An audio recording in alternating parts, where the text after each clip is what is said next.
Sri Gurubhyo Namaha. Welcome to our 34th Saturday online Kashmir Cultural Heritage Awareness Series. We have with us today Shri Balakrishan Sanyasi and Smt Rohini Vaishnavi.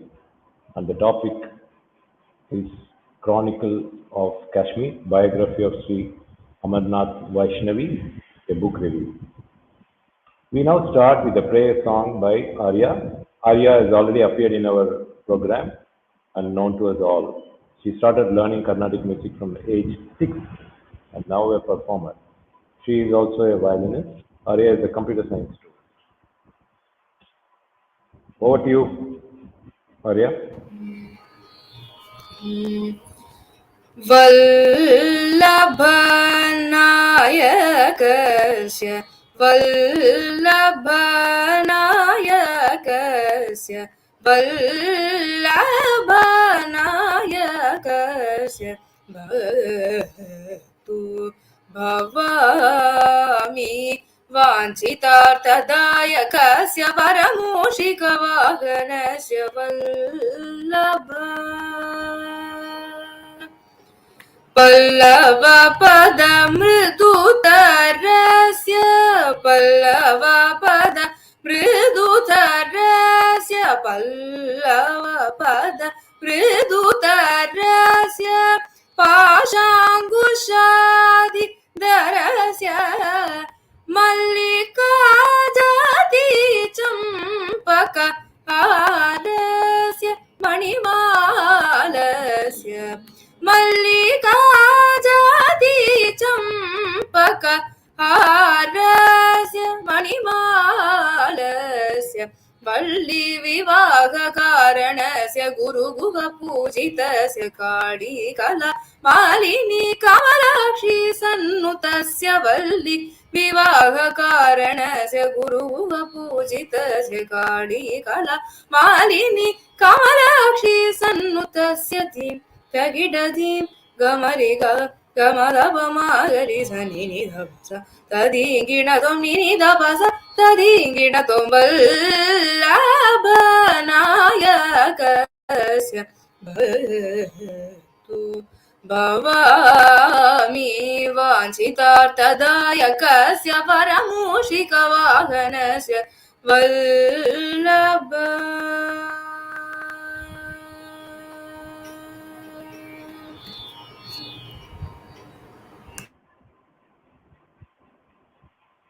Thank you, Arya. We look forward to seeing you again.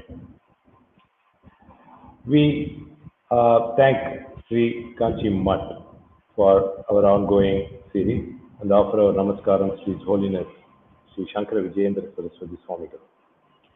Sri Kanchi Mutt has always been in the forefront, modestly working with the sole aim of national integration, spiritual enlightenment, and preserving the uniqueness of Kashmir, as Kashmir is our cultural heritage. We have today Srimati Rohini Vaishnavi and Sri Balakrishan Sanyasi. Rohini ji is known to us all as she appeared in our 22nd online series on January 15th and made a presentation on the inspiring women of Kashmir. Please subscribe to our channel if not done already and listen to our inspiring presentation. Rohini ji is an entrepreneur and founder of RV Learning Foundation, a non-profit educational institution empowering women and underprivileged children to impart basic skills. She is a marketing professional, widely traveled in India and abroad, and holds an MBA from Lyric Business School, Belgium. Sri Balakrishan Sanyasi, our speaker today, is a Kashmiri poet and a writer. Along with you all, I am also eagerly awaiting Sri Balakrishan's presentation, the author of the book. I am going to request Rohini ji to introduce him formally and also brief us about our new book review initiative starting from today. We are looking at conducting such book reviews on Kashmir as there are so many well-written books And also, we have seen most of our speakers are well-known authors. This is our first attempt on this. We are so pleased to welcome Smt Rohini Vaishnavi and Shri Balakrishan Sanyasi once again. I'm handing over to Rohini. Please. Thank you, Mr. I'm delighted to be back in this program. Thank you very much to Kanchi Kamakoti Foundation and Madhyam Dharma Samagam for giving a voice to people from Kashmir. It means a lot, and no one else can understand this better than us, because Kashmiri Pandits are not only the victims of terrorism, but they are also the victims of the narratives. After having read a lot of historic popular literature on Kashmir from Indian authors and the foreign authors, my observation has been that the history is seen through the eyes of the person who holds the pen. And one thing that I observed was that in all of those writings, the events that have happened remain the same, but the story around them is different for every pen that writes it. And that's what I call as a narrative. And narratives play an important role in creating perceptions about whatever the issue that we are writing about. The Chronicles of Kashmir is one narrative. It's important because it does not subscribe to the popular narrative, number one. And number two, this narrative comes from the experience of a man, Pandit Amarnath Vaishnavi ji, his lived experience at the grassroots. Someone who lived in that land and worked for 7 decades, starting 1945, with the grassroots, with the people, especially the Kashmiri Pandit, Kashmiri Hindu community. He was followed by masses. He listened to their problems, understood them, and at the same time, he brought those problems to the notice of all the bigwigs, the people in the power. He has met most of the prime ministers of this country, starting from Mrs. Indira Gandhi, and many presidents, bureaucrats, politicians.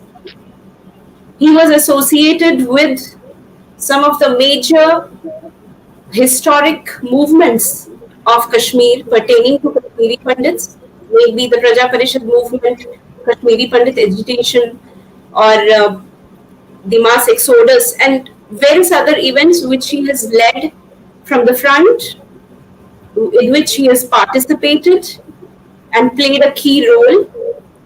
So therefore, this narrative is extremely important because it is seen through the eyes of a man. He worked for 7 decades on the ground, lived in Kashmir, faced the situation. He was president of one of the biggest Kashmiri Pandit organization called All State Kashmiri Pandit Conference. He has also led RSS in Kashmir and Ladakh. He was the vice president of BJP in a. He was associated with Shiv Sena and Vishwa Hindu Parishad. So that's the background. And this book can be found on Amazon worldwide and can be read by people all over the world. Now, I would like to introduce the author, Mr. Balakrishan Sanyasi, who is a Kashmiri poet and a writer. He has published 2 poetry collections in Kashmiri language and was nominated thrice for Sahitya Academy Award. He has written more than 100 papers on language, literature, and social issues and presented in various literary forums. His poems have been translated into many Indian and regional and foreign languages also. He was invited in the National Symposium of Poets organized by All India Radio in Varanasi in the year 2011, and he's also a member of the expert committee with the Ministry of Information and Broadcasting and the Ministry of Culture. He was born in JNK, and he completed his masters in political science from Kashmir University and joined Accountant General's office. Teaching being his passion, he taught political science to postgraduate students. He has a keen eye on the changing political scenario that confronts nation states, which is reflected in his writings. And he's been writing for past, I would say, more than 5 decades. So, over to you.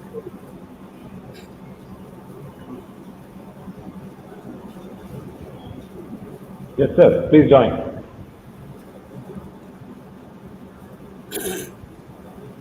Yes, just to start with, I will let all my listeners to know that this book, Chronicles of Kashmir, has the detailed analysis of the events that were concerned with the Kashmir imbroglio right since 1931.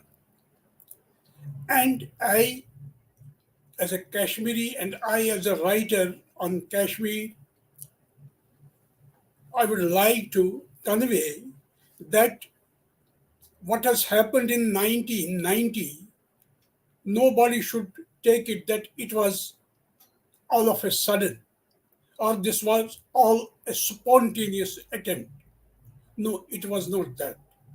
For that, we have to go into the various historical events right from early 1900. In 1907, right from 1907, there was an organization called Muslim Conference in Kashmir. That was but natural, a majority community in the state, and they needed it just to watch the interests of the majority community during Dogra rule in the state.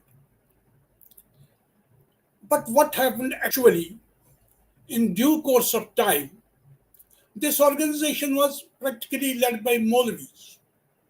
In due course of time, the Muslim consciousness, the majority consciousness, ultimately grew to such an extent that there was a demand from them that Maharaja or the monarchy should end and it should be replaced by democratic setup. No doubt, this was a political slogan, right?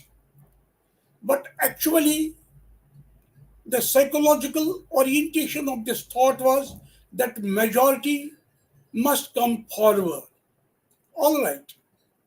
So, 1920, 1930, the movement worked well.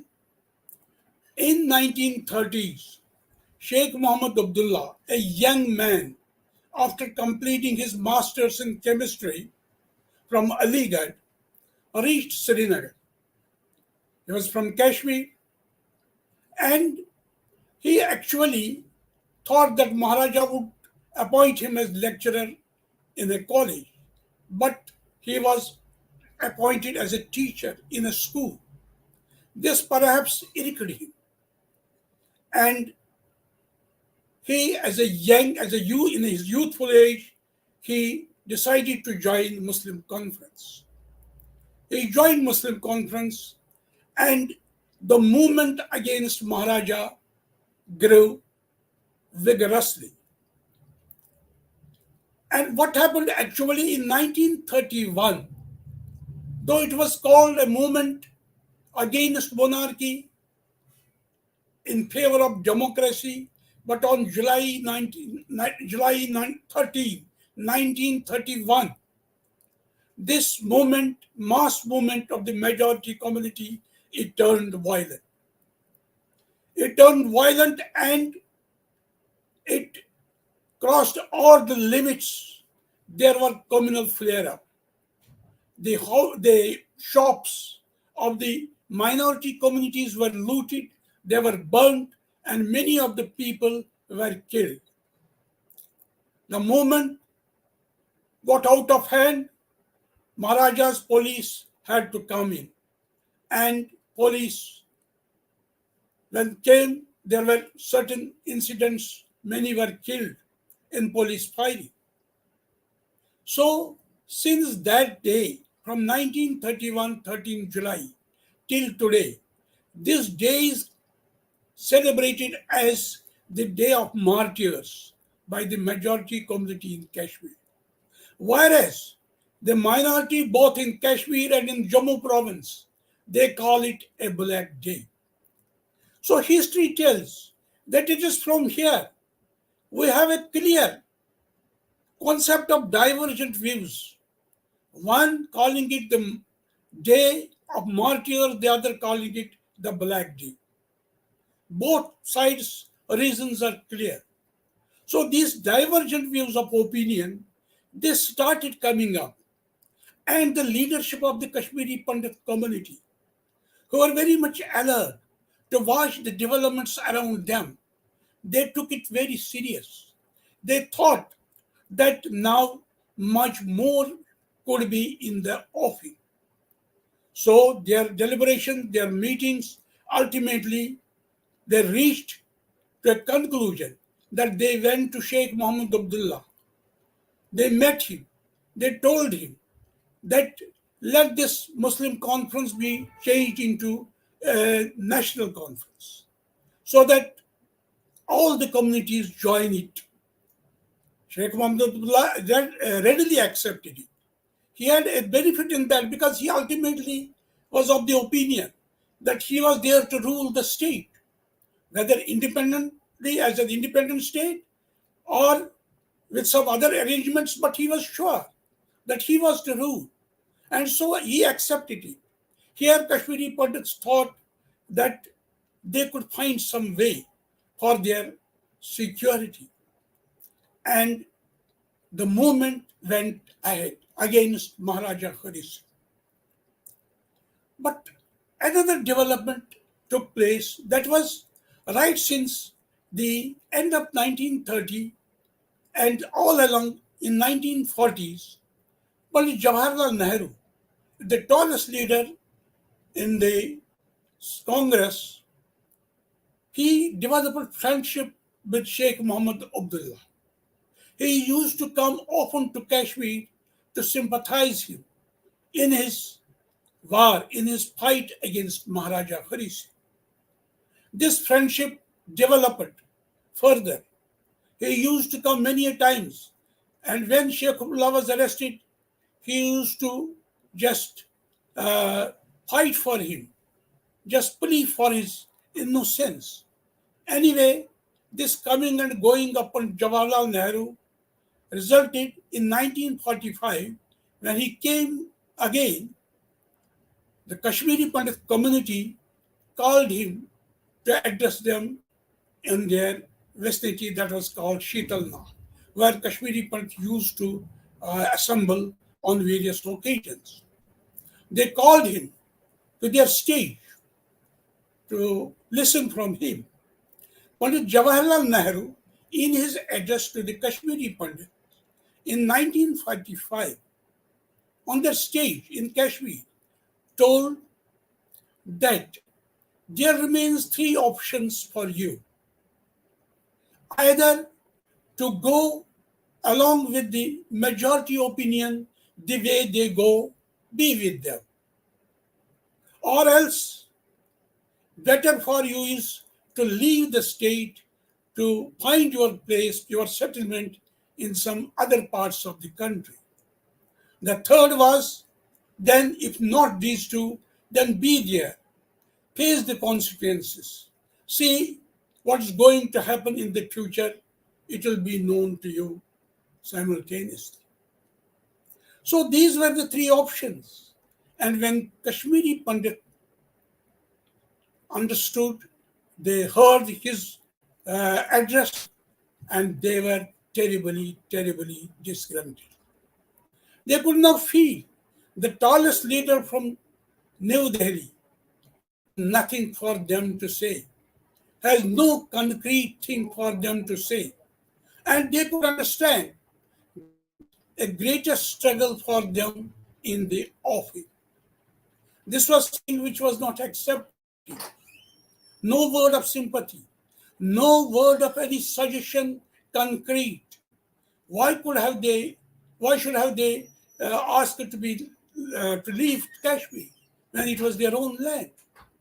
Anyway, these were the developments, and ultimately, when in 1947 the Kabalis came from Pakistan, it was virtually the Pakistani army which had come, which had launched an aggression on India, but it was in the garb of Kabalis. They came in thousands, and this resulted in a greater problem for Kashmir. The Maharaja's army from Punch and Rajouri side, they Maharaja, they joined hands with Pakistani army. It was the end of September 1947 and beginning of the October 1947 when this thing happened.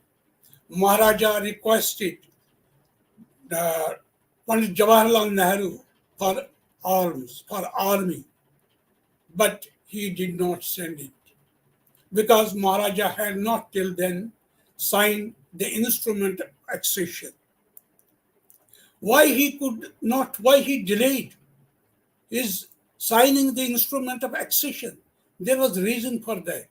Because the nexus between Sheikh Muhammad Abdullah and Jawaharlal Nehru, this was an eye-opener for Maharaja that this nexus could be very harmful for the state in future.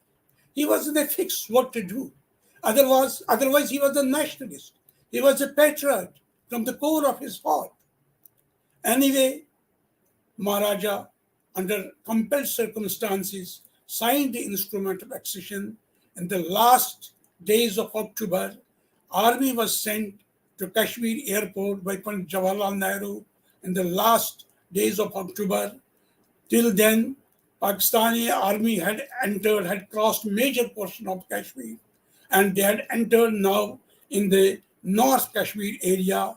They had gone over, they had taken Uri, Baramulla, Sopore, and were now trying to come to Srinagar city, the capital of Kashmir. So when army reached, they started moving towards the borders. They made these Kabalis of Pakistan to quit, but all the area from Baramulla and Uri, there was massacre. Hindus and Sikhs were many killed, houses were burned, and as refugees, many Sikhs and Hindus, they had reached to Srinagar city, where Pandit Amarnath and his associates were busy in rehabilitating them. So this was the endeavor and this was the situation. When Kashmiri Pandits, again seeing this all happening, these refugees reaching Srinagar city, this was all something which was unexpected and which created many more doubts in their minds. But the Kashmiri Pandit leadership still remained active. They remained thinking about what to do. Then immediately the Kabalis were sent back, but it was unfortunate act for all of Indians that Pandit Jawaharlal Nehru all of a sudden on 11th January declared ceasefire. Even Chief of the Army Staff, all these things are written in the book. Even Chief of the Army Staff, he declined. He was terribly surprised. As how was it that without consulting the Chief of the Army Staff, without knowing the strategies, while the war should be stopped, how was it that he declared this ceasefire? So there was ceasefire. Pakistan occupied maximum portion of Kashmir, and this delay in sending army and this ceasefire, earlier ceasefire, this alone resulted in the killing of 32,000 to 35,000 Hindus and Sikhs in Mirpur area alone, which is now under Pakistan. All this was eye-opener for the microscopic minority of Kashmir, that what all this was happening. Could they feel rest, peace in Kashmir? Thereafter, immediately Sheikh Abdullah took over, not the chief minister, he took over as the prime minister of the state. Then governor was designated, not as the governor, he was designated as the president of the state. And the state had its own separate flag. The state had its own constituent assembly. And while seeing all this, there was chaos and confusion. Not only that, Sheikh Muhammad Abdullah and Jawaharlal Nehru, after Sheikh Abdullah's taking over as the Prime Minister of Kashmir, they addressed the majority people in Kashmir, majority community in Kashmir in Lal Chowk, a famous chowk in Kashmir. When Jawaharlal Nehru addressed the people, he, in the very first go, invoked an idea, infused an idea into the minds of the people. He said that they are free to exercise their will. They are free to say which way they go. They are free to decide their fate. That means they have the right of self-determination. They have the right of plebiscite in Kashmir. This was all surprising.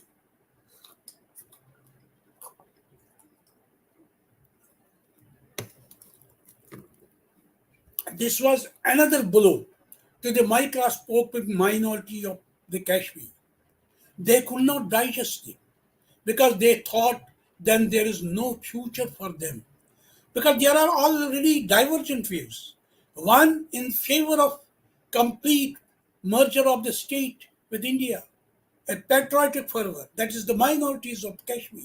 The other completely in favor of a separate Kashmir. So how could they live now under these circumstances? This was the way in which Pandit Nehru acted, and this was the way the Kashmiris got disgruntled, and their struggle not only stopped, but it continued and it continued further. Then ultimately there was a movement from Jammu called Praja Parshan movement. Because this all was not digested, the Hindus of Jammu, when Premnath Dogra from Jammu started with a movement. He organized a movement called Praja Parshan movement. He said there should be Ek Vidhan, Ek Nidhan, Ek Pradhan. One president, one prime minister, and one flag for the whole of the country. This was their demand. They stood up. They mobilized the people. And the movement ultimately became an all-India movement because Dr. Shyama Prasad Mukherjee, the then president of Bharatiya Janasangh, plunged into it. He said, why to seek permit from the state government? Because it is part of India. He said, I will enter into the state. He entered into the state without the permit, getting permission. That was necessary then. And when he entered, he was arrested on the borders. He was taken in prison and he was kept in a cottage of garden, in a sharp garden. And after some time, he died in the mysterious circumstances. The movement moved on and ultimately it remained there from 1949 to 1953. When the Amarnath Vaishnavi joined it in Pathankot and the other, his colleagues, they joined it in Jammu, and many people were killed in Jammu, many thousands were put in jail. And during this time, Sheikh Abdullah, it actually exposed Sheikh Muhammad Abdullah. He in public speeches said that he wants an independent Jammu and Kashmir. But what actually happened? His plan that was he was hobnobbing with America that came on surface, and Mr. Nehru was then compelled to get him arrested, and he sent him to Otakam jail, where he was for 11 to 13 years. But then again, confusion. Again, Pandit Nehru coming to Kashmir in 1962, and he becoming a turncoat, telling the Kashmiri people in Lal Chowk that I have never told you that you will decide your fate. I have never told you for plebiscite. It's all nonsense. So this was the wavering politics that ultimately proved fatal for the Kashmiri Pandits. And in due course of time, in Sheikh Abdullah's regime, he started 30-70 ratio. 70% from the majority community for appointments in the government service, and 30% from the rest of the minorities. This have again created problem for and many of the Kashmiri Pandits started leaving then and there this Kashmir. And then there was a law which was passed in the State Assembly, that was this Land Reform Act. Under this act, the majority of the Kashmiri Pandits who were not tilling the lands themselves, there were tillers for them. And the law said that the land of those who are landlords are not tilling the lands, it should go to the land tillers. And these landlords will be kept only a small holding with them. So maximum portion of land was taken from them. Many Muslims were also affected in that way. But majority of them were Hindus. They were deprived of their lands without getting any compensation. These were the sort of quakes which Kashmiri Pandits from time to time was getting, and was accustomed to shocks and tremors. Then there was again 1950, when Sheikh Abdullah succeeded in having Article 370 in the Constitution of India, 35A. He got success in just taking in the parliament in the shape of this president's ordinance. And this way, the lines are clear that Jammu and Kashmir was keeping away from the rest of the states, as they were integrated with India. J&K was not that way integrated with India. And before going ahead, then Sheikh Bakshi Ghulam took over the reins of Kashmir. Sheikh Abdullah was arrested. Sheikh Abdullah's close associate, Mirza Muhammad Afzal Bey, he started a movement, plebiscite front movement. And this movement was not only in Kashmir, it spread to Jammu province, even to Ladakh province. It remained for many days. There was much violence in all the three regions. So there were again the leadership of the Kashmiri Pandits. They were moving from village to village, from town to town, to see whether the people living, the minorities living in the remotest areas of the villages, where they are very much secure.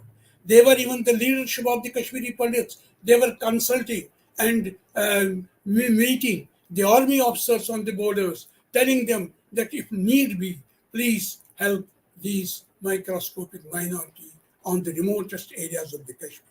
This was the thing. That in the 1965 war, when there was infiltration for Pakistan, again the minority was very much tense, because infiltrators would automatically and appeared in the villages, in the towns. And then there was 67, when there was a big Kashmiri Pandit agitation, because a girl was kidnapped from the Kashmiri Pandit community. She was the daughter of a widowed mother. She was not a mature, she was only 15 to 16 years old. Then her mother wanted from police that she should at least see her daughter, talk to her. There was nexus between the police and the abductors. Nothing happened that sort, so Kashmiri Pandits resorted to agitation. When Amarnath Vaishnavi was heading the Kashmiri Pandit agitations movement, which spearheaded the movement throughout the state. It was an action committee which he headed, and it was this action committee which arranged satyagrahas in whole of the province for about 3 to 4 months. This movement went on, and then Home Minister Y.B. Chavan was sent by Srimati Indira Gandhi to Srinagar. Kashmiri Pandits now could feel that there could be some relief for them because Home Minister has reached Srinagar.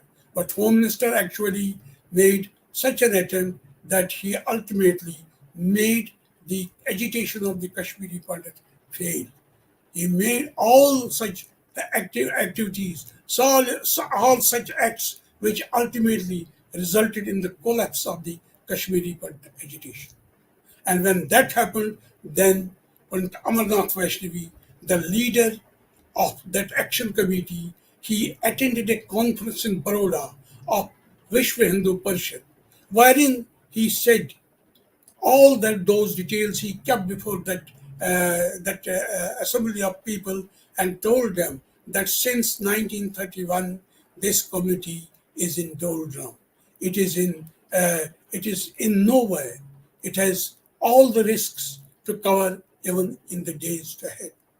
And in 1962, an organization of Kashmiri Pandits was organized called Vivekanand Society.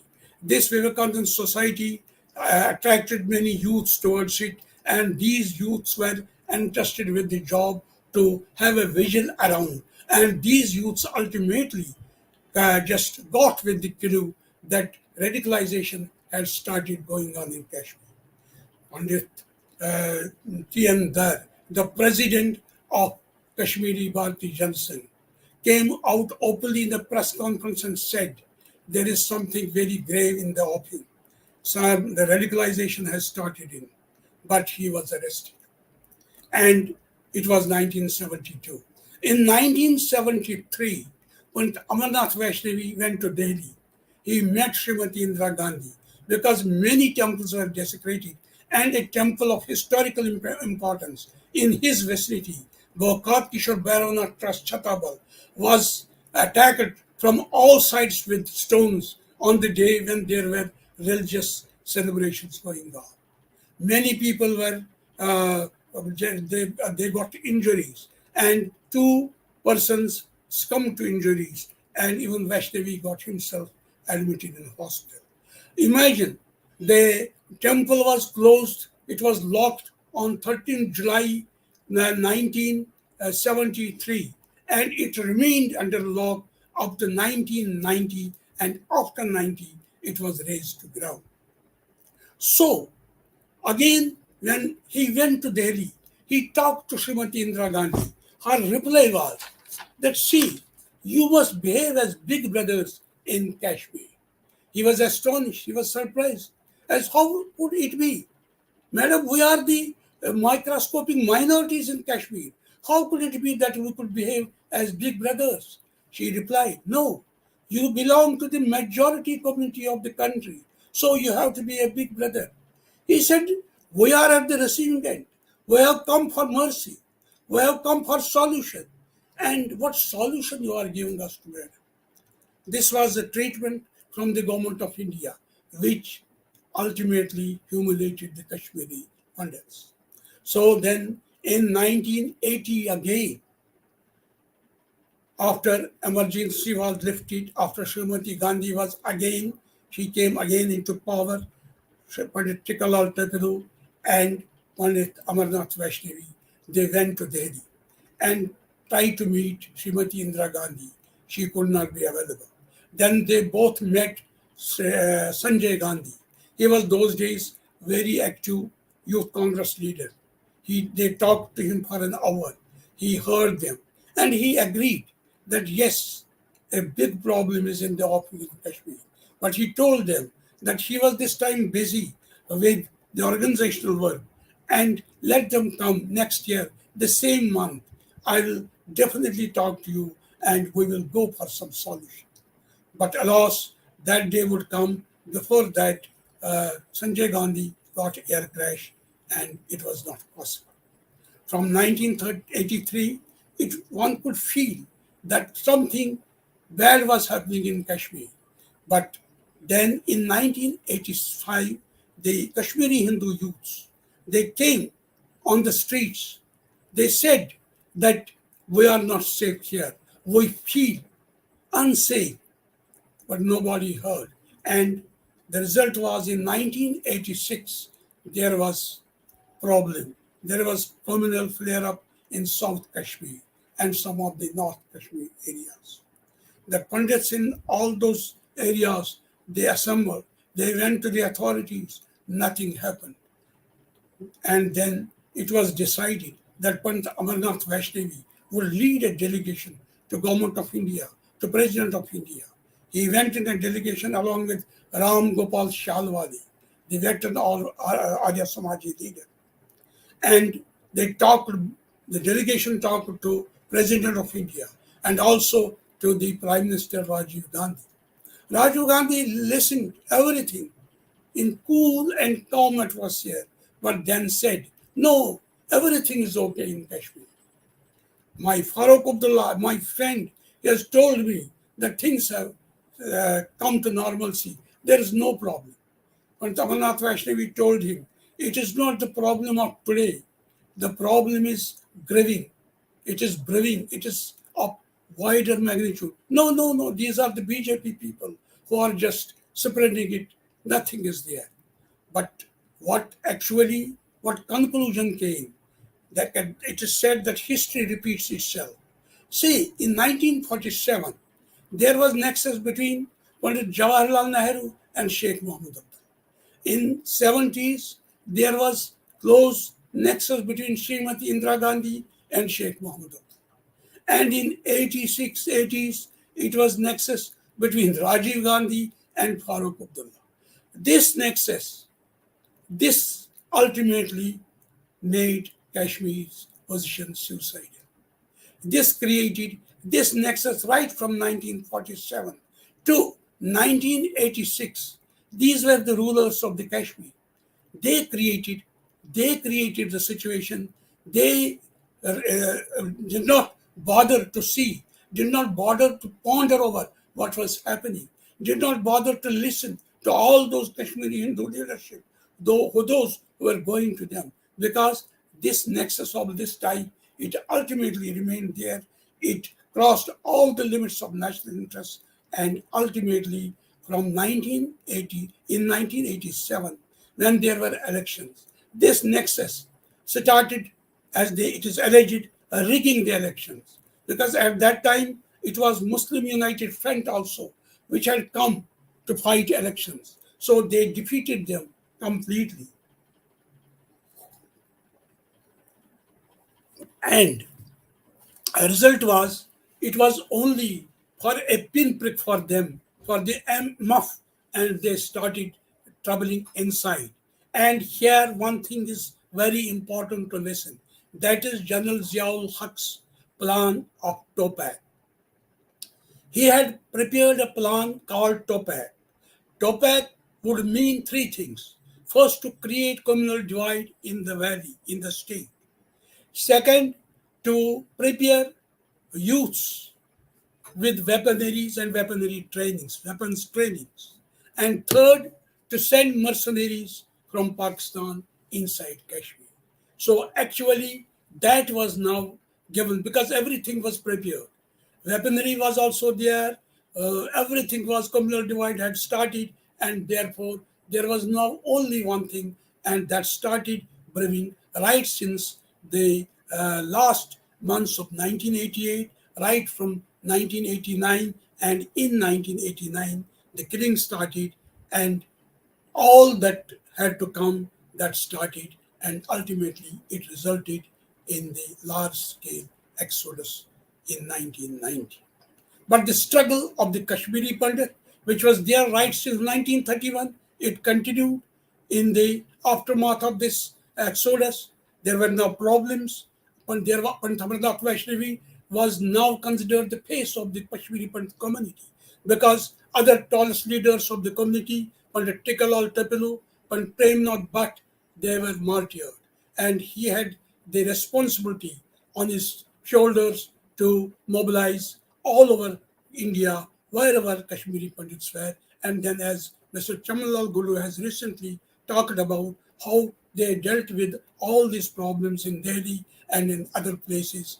And this was how then our children were got schooling, what was the way found out to find out training programs for our children in various states. For that, Al-K Advani and Kedarnath Sahani, they personally attended Jammu, they reached Jammu. There was a big conclave, big conference of all state Kashmiri Pandit community. It was decided that Pandit Amarnath Vaishnavi would lead a delegation to Maharashtra, where from they would start just getting seats for their displaced children. And so many to find jobs or jobless, to register the people who were nowhere, to arrange pay and other things, and to rehabilitate the people. It was a big job then for the Sahita Samti of Jammu also, who it was well equipped, the RSS and the BJP in Jammu.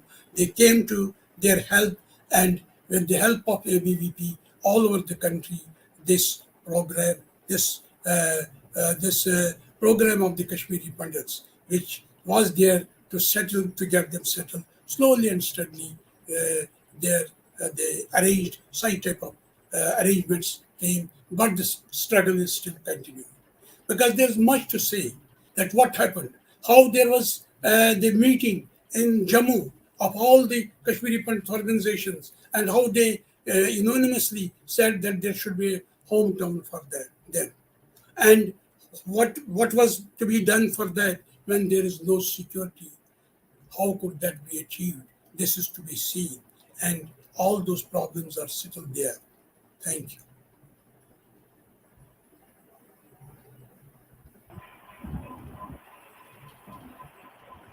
Thank you, Shri Balakrishan Sanyasi. It is very impressive narrative that you made today, especially the way you started. I think your starting comment would have, 1990 would have cleared the doubts of everybody. If anyone is still wondering if 1990 was sudden happening. 1931.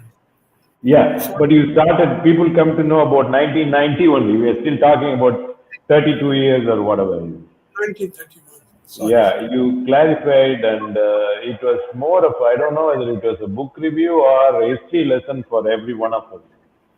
I want that this book should be read by all, because it's a detailed narration of what had happened. No, definitely. I think more you mention about all that with the narratives like Rohini was mentioning, clarified everybody's doubt. And then few things I wanted to ask you. You said in the beginning about the ascension, you said that because of, we didn't sign that, it got delayed, right? India not sending the army and all. You think that would have helped if you had signed the ascension at that time? Things would have been different? Yes, definitely. Had the army sent in the first week of October, things would have been different. And then, if ceasefire would not have been declared, then the army would have made advances in that portion of the Kashmir, which is now occupied Pakistan. Things would have. And then you explained about, while there is so much confusion everywhere, you clarified and explained the confusion so well. And one confusion you mentioned about the nexus, you explained very clearly. You talked about one nexus between Sheikh Abdullah and the United States. What was the US to do? That is on the plebiscite or? Pandit Jawaharlal Nehru had nothing to do with the United States. It was an underground understanding between Sheikh Mohammed Abdullah and the American government. Sheikh Abdullah perhaps that wanted that he will declare Kashmir as an independent state and get recognition from America as an for independent country. independent country. This was the reason that even Pandit Jawaharlal Nehru was compelled to arrest him. Otherwise, perhaps he would have not arrested him. Right. And then you also explain about the confusion every time, saying something and then coming back and denying and saying Confusion, that. confusion for the Kashmiri Pandit community. They were never secured in their own home land. They would always say, we would always say in Kashmir, God knows when we have to leave. It was on the tongue of everyone. For all those 50, well, during my youthful age, my parents would say, that was the confusion, because we found confusion in the rank and file of the government. That was the confusion, which I said.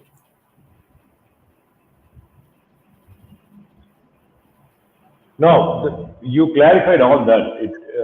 It's more for us now to read the entire book based on the narrative that you gave, and more of an history lesson for every one of us. We have been seeing the history and when it all started, but still people think 1990, and that was very clearly explained by you in this. Yes. This is the book, sir.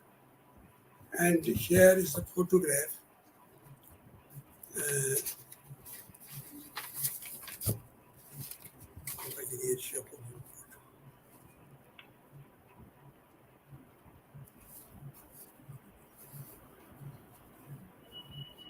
This is not visible this time. That Sheikh delivering the speech in Lal. That is the photograph here. That historical photograph. The big blunder he committed. I could see. Yes, go ahead. I have nothing to say about the people of Kashmir. We are from the same genus. But the problem is that the way the whole thing was treated, right since 1930s, right since 1947, how it was treated. Because then we go to somebody and tell them we are going to give you concessions. He will say, okay, let us get concessions from you. So this was the way. That is the confusion created in the political tackling the Kashmir issue. And what is happening this time also? I have mentioned in my book, the problem is that this time, I have said it, it's a message for the countrymen that don't bother about the Kashmir. What has happened in Kashmir, it's going in the rest of the country. What's happening in Mewar, which is on the borders of Rajasthan and Haryana, things are very bad there. What's happening in the part of UP, what's happening in Kerala and West Bengal. That is what's happening. Though it may be, the method may be different, the basic concept is the same. And who is responsible for all these things? It is again the politics of convenience. We in country today have developed a politics of convenience. That means whatever is convenient for me to get elected, I will go for that, whether it is in the interest of nation or not. I don't bother about it. This is very dangerous trend, and our countrymen should be aware of this fact. I don't know if you're seeing the message. One Anand Viswanathan writes, hopefully history books will be rewritten. Yes, sir.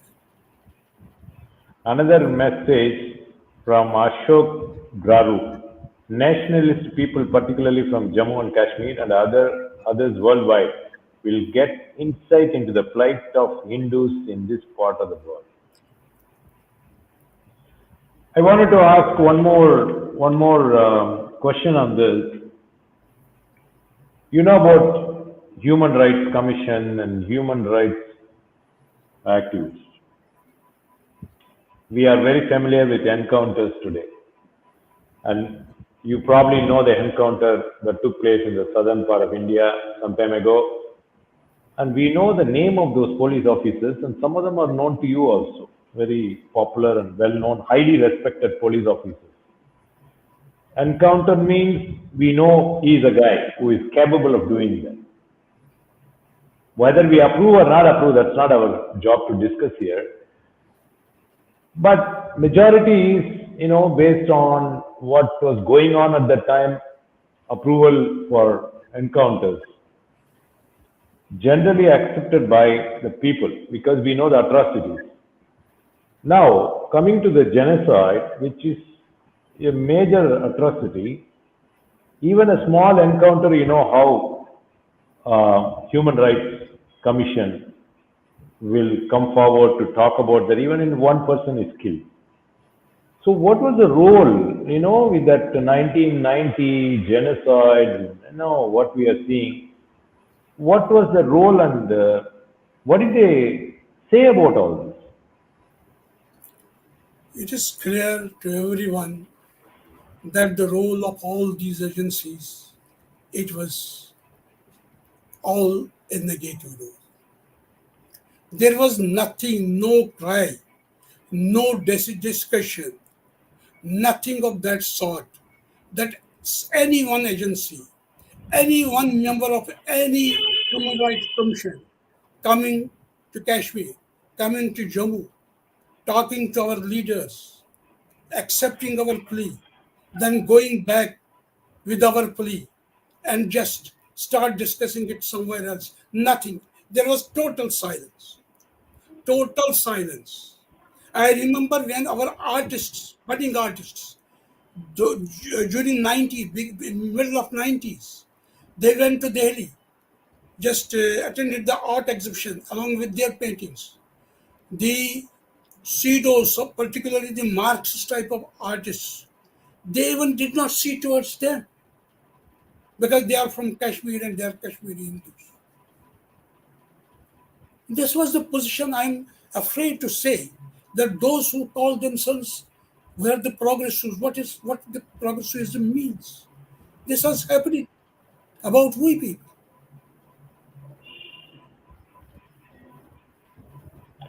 I could imagine the plight of that widowed mother you're talking about who lost her daughter or abducted, and Amarnath Vaishnavi coming to the rescue.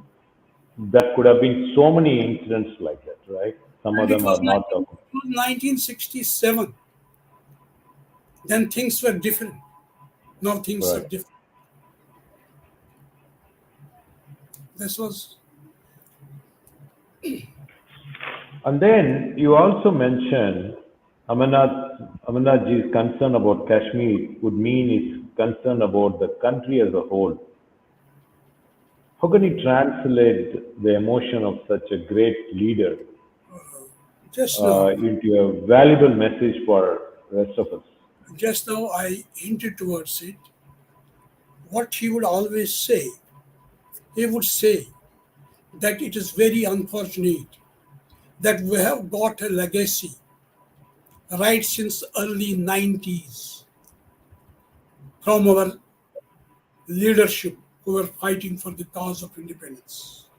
The legacy was to be silent on major issues. The legacy was to accept that which was not to be accepted. For that, he would cite examples.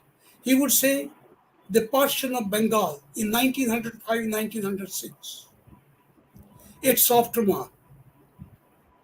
And what happened? That part of Bengal where Hindus were massacred. Mahatma Gandhi went there to console them. He had to see, he had to talk to them, but he had just a look, but he did not make any talk. Then in 1921, supporting Khilafat movement, which was of no use for our leaders to support. Because Ali brothers, who were in the Congress, they were with a flag to stand up for Khilafat movement in India. They went to Congress people and told them, see, it is a movement against Britishers. We are against Britishers. Let us fight them. But it was actually for the Ottoman Empire of Turkey. Because Britishers knew that Turkey wanted to expand its kingdom over the world. They wanted to just make them stop somewhere. And Ali brothers starting Khilafat movement in India, we are accepting it. And then it resulting in thousands of killings in Mopla and other areas, and that to Hindus. What was this? So he said, this is the legacy which we have been taken even after we are independent now, even in the post-independent era. He would say openly, he would say that what was the necessity of having narrative of majoritism and minorities when India is a nation, is one nation. And when we say majoritism and minoritism, then what is the position of the Kashmiri Pandits? They are neither considered majority nor minority. They are nowhere. Then he would say that this type of thinking is actually responsible for disturbing the peace in Kashmir. And to that, now I gave it the name of the politics of convenience. I'm afraid in 1971, Srimati Indira Gandhi declared war against Pakistan, saying there is a lot of infiltration in our country, which we cannot accept. And thereafter, there is terrible infiltration in our country this time, of different hues. And we are supporting it. We are making their cards, identity cards. Why? Because we want votes. This is called the politics of convenience. It's very dangerous. And this is a message for my countrymen. Please be aware of this political convenience politics. I don't know if you have seen all our series in the past. We have been doing it from August 15, creating some awareness. And we have to talk about these also, which is very, very important. It's part of the, even though we are talking about cultural heritage, it continues. And every time the take-home point, as I mentioned earlier, is compassion. We're talking about inclusivity, coexistence, and love and affection for all the people. So now with more and more awareness created, do you think are we in the right track now? Things will improve. Slowly it's happening. You talk in terms of Kashmir. Kashmir, yes. I don't think so. I don't bring in the local Kashmiri story. I say this time the problem is, it is in my book, that we are facing actually Pakistan. Are we in a position to make Pakistan to stop somewhere?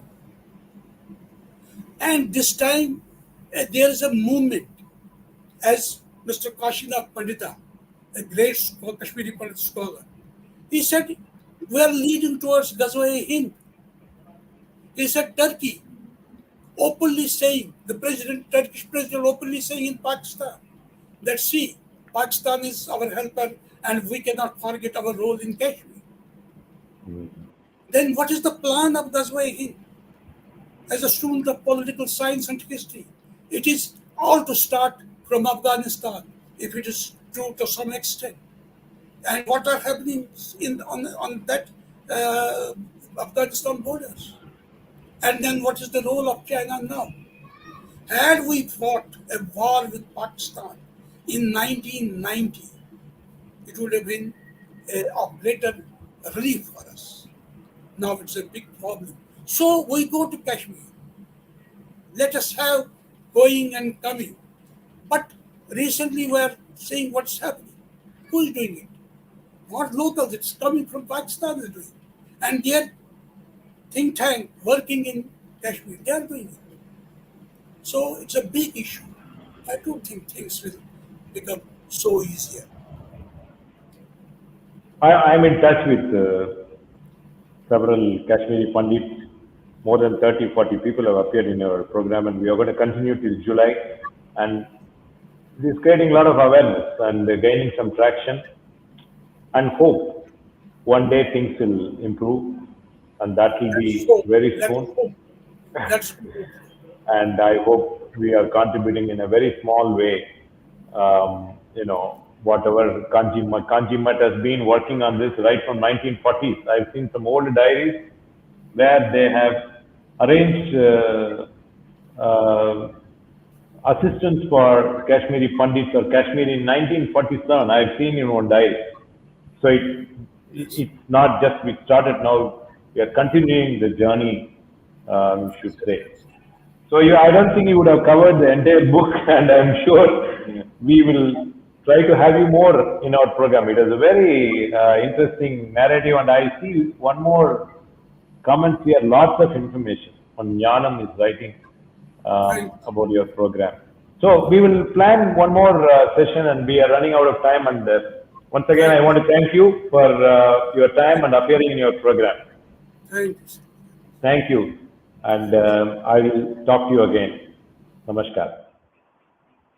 I want to thank again our only leading Tamil newspaper in India, that is Dinamara, which is giving a lot of information about our program. Either you will see that during the week or at least by Saturday, they mention about our cultural heritage awareness program.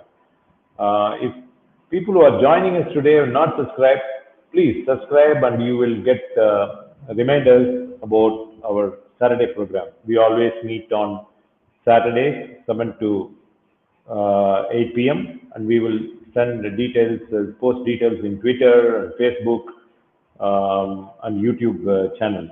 We want to thank kamakodi.tv and Kanji Mutt Facebook and YouTube channels. Want to thank VDSP for all the streaming support, and as mentioned, Dinamara for giving details about our awareness program every week. We will meet again next Saturday. There's going to be an interesting topic next Saturday. Please join us. Till then, Haragara Shankara, Jai Jai Shankara.